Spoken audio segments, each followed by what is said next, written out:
我们先来准备100克瑶柱，用清水洗干净。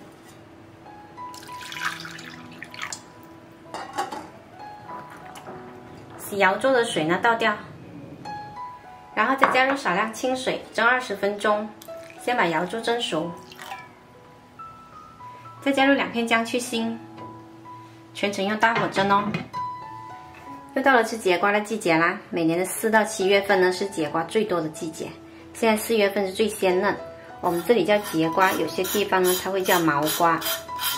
这种节瓜在广东跟广西地区是特别多的，不知道你们那里有没有呢？节瓜的皮呢，我们要用小刀这样子刮，而不是用削皮刀去削。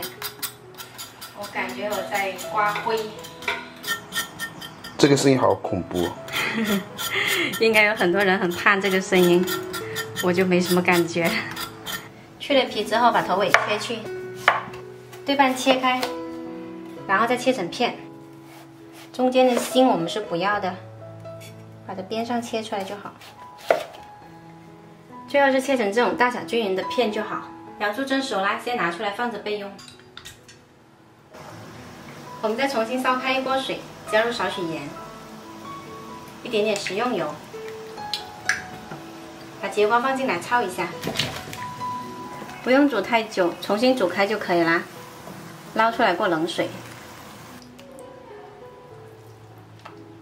再把泡过水的节瓜捞出来摆盘，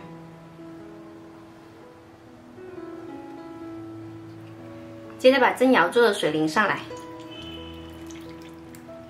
再上锅大火蒸10分钟。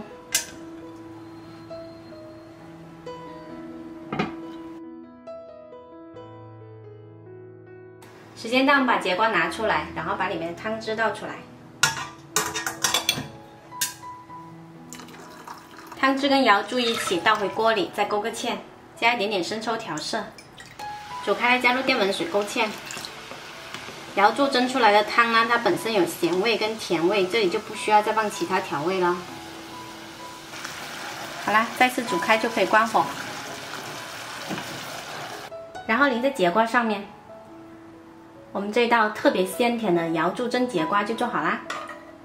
喜欢的朋友可以试一下哦。